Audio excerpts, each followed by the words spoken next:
बच्चों, easy math study में आप सभी का स्वागत है। आज की इस वीडियो में हम पाइथागोरस प्रमेय के बारे में जानेंगे। पाइथागोरस प्रमेय क्या होता है? तो कर्ण का वर्ग बराबर लंब वर्ग प्लस आधार वर्ग, इसे ही हम क्या कहते हैं? पाइथागोरस प्रमेय कहते हैं। कर्ण, लंब और आधार, इसमें क्या है?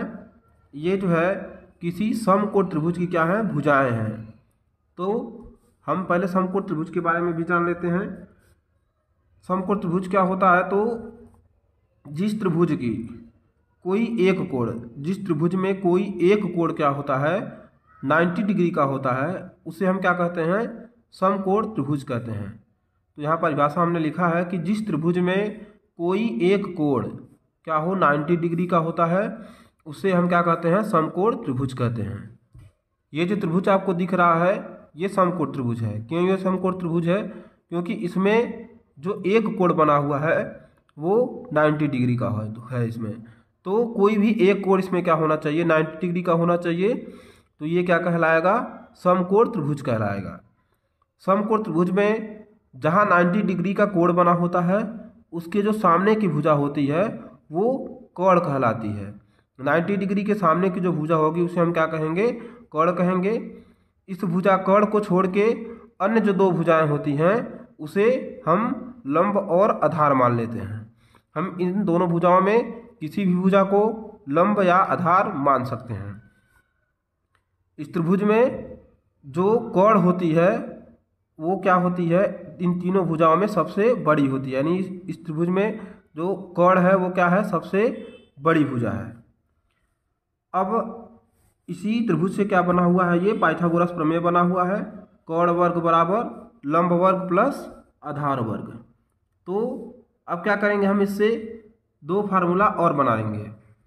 इसी पाइथागोरस प्रमेय से हम दो फार्मूला और बनाएंगे। अभी हमने यहाँ कर्ण का फार्मूला बनाया है, कर्ण वर्ग बराबर लंब वर्ग प्लस आधार वर्ग। हम यहाँ लंब का भी फार्मूला निकाल सकते हैं और आधार निकालने का भी फार्मूला निकाल सकते हैं। यहाँ से हम पहले लंब निकालने का फार्मूला निकाल लेते हैं।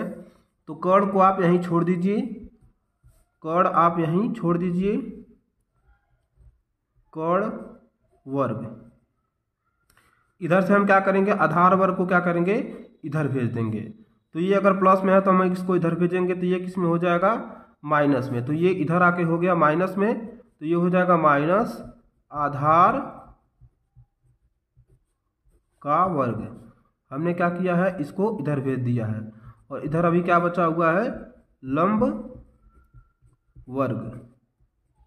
यानी अगर हमको कहीं लंब वर्ग ज्ञात करना होगा तो उसका फार्मूला क्या हम लगाएंगे?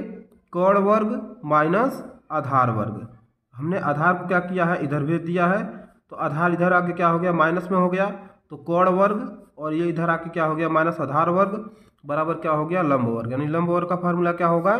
कर्ण वर्ग माइनस आधार वर्ग। ऐसे ही हम क्या करेंगे? आधार वर्ग का फार्मूला बना लेंगे। तो क्या करेंगे? लंब को हम इधर भेज देंगे। तो ये क्या फार्मूला होगा? तो ये हो जाएगा कर्ण वर्ग, इसको क्या करेंगे? लंब को हम इधर भेज देते हैं। तो ये हो जाएगा लंब वर्ग बराबर लंब को हमने इधर भेज दिया। तो कर्ण वर्ग, ये इधर आके माइनस लंब वर्ग हो गया। क्यों? क्योंकि इसके सामने प्लस है, ये इधर आके माइनस में हो गया। तो इधर क्या बच जाएगा? आधार वर्ग, आधार वर्ग। तो अगर हमको कहीं आधार ज्ञात करना होगा तो उसका फार्मूला क्या लगेगा? कर्ण वर्ग माइनस लंब वर्ग। यानी हमने तीनों का फार्मूला यहाँ पे बना लिया है। अगर हमें कर्ण ज्ञात करना होगा तो ये कैसे ज्ञात होगा? लंब वर्ग और आधार वर्ग क्या करेंगे? दोनों को जोड़ देंगे।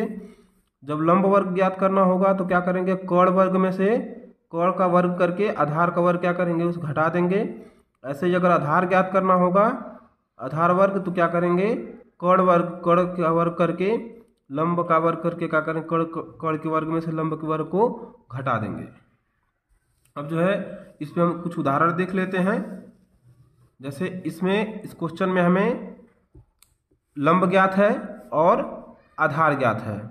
लंब और आधार इसमें ज्ञात हैं। तो इसमें हम क्या ज्ञात करना? हमको क्या ज्ञात करना है? कर्ण क्या करना है? इसमें ज्ञात करना है। तो कर्ण हम कैसे ज्ञात करेंगे? तो इसमें हम क्या करेंगे, पहला फार्मूला लगाएंगे, क्योंकि कर्ण का जो फार्मूला होता है वो क्या होता है, लंब वर्ग प्लस आधार वर्ग। तो यहाँ कर्ण वाला फार्मूला लगा देते हैं।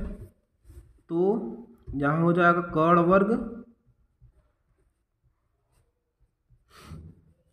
बराबर क्या होता है फार्मूला, लंब वर्ग प्लस आधार वर्ग।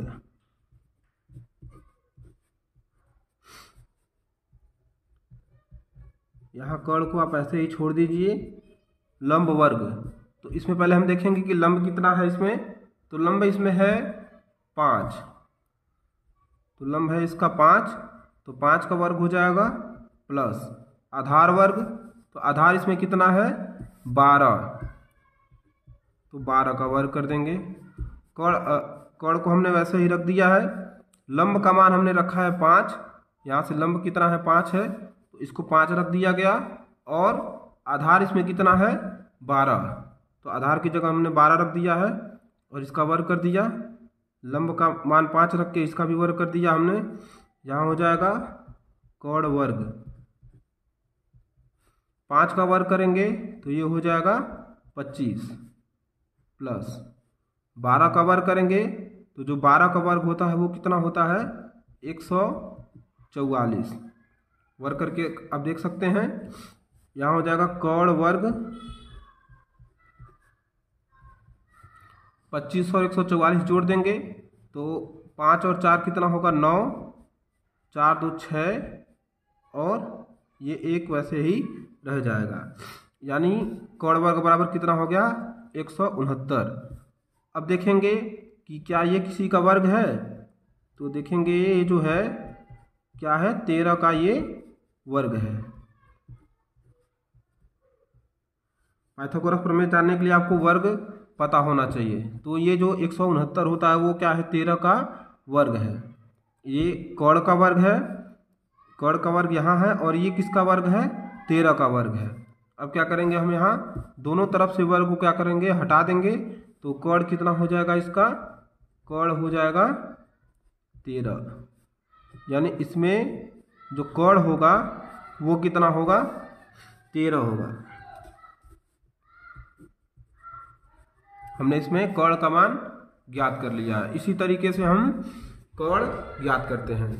अब इस त्रिभुज में हम देखेंगे तो इसमें हमें लंब ज्ञात करना है।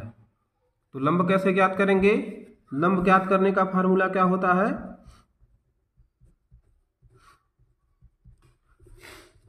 जो दो भुजाएं हमको ज्ञात होती हैं उसको छोड़ के जो भुजा हमको ज्ञात करनी होती है उसका फार्मूला हम यहाँ लगाते हैं। जैसे हमें इसमें आधार ज्ञात है और कर्ण ज्ञात है, तो क्या ज्ञात नहीं है इसमें, लंब नहीं ज्ञात है। तो लंब का हम फार्मूला लगा रहे हैं। तो लंब वर्ग बराबर क्या फार्मूला होता है, यहाँ से हम देख लेंगे। लंब वर्ग का फार्मूला क्या हमने निकाला था, यहाँ लंब वर्ग बराबर क्या होता है कर्ण वर्ग माइनस आधार वर्ग। तो यहाँ उसी फार्मूले को लगा देंगे। तो लंब वर्ग बराबर क्या हो जाएगा कर्ण वर्ग माइनस आधार वर्ग। यहाँ मान रख देंगे। तो कर्ण इसमें कितना है 13 है, तो कर्ण का मान रख देंगे हम कितना 13। तो 13 का वर्ग माइनस आधार कितना इसमें, तो आधार है यहाँ पे 12, ये 12 का वर्ग।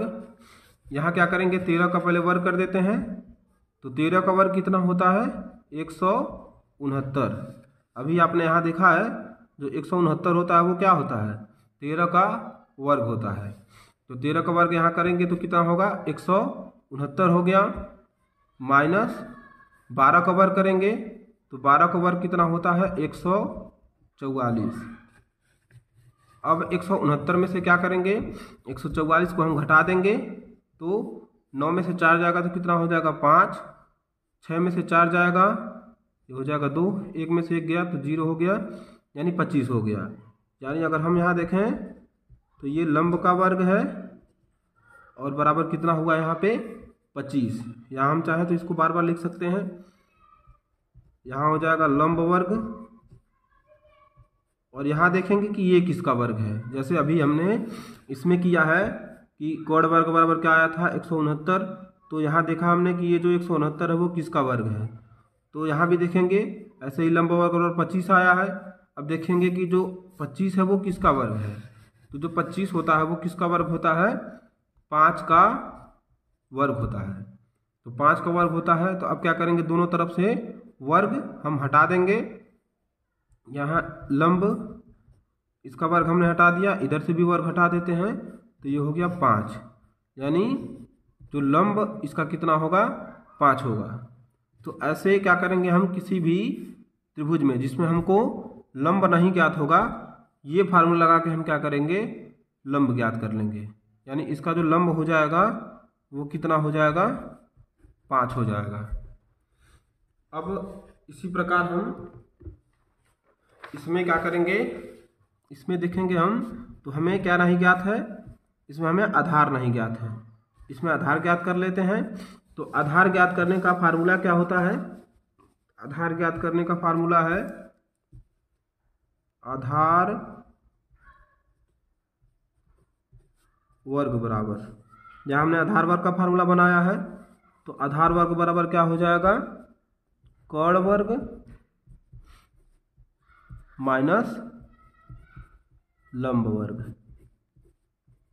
देख सकते हैं आधार वर्ग का फार्मूला हमने क्या बनाया है, कर्ण वर्ग माइनस लंब वर्ग। मान यहाँ रख देते हैं। तो इसमें हमें कर्ण पता है 13, तो कर्ण का मान रख देंगे कितना, 13। तो ये हो जाएगा 13 का वर्ग माइनस लंब, तो लंब का मान है इसमें कितना, 5। ये 5 का वर्ग हो जाएगा।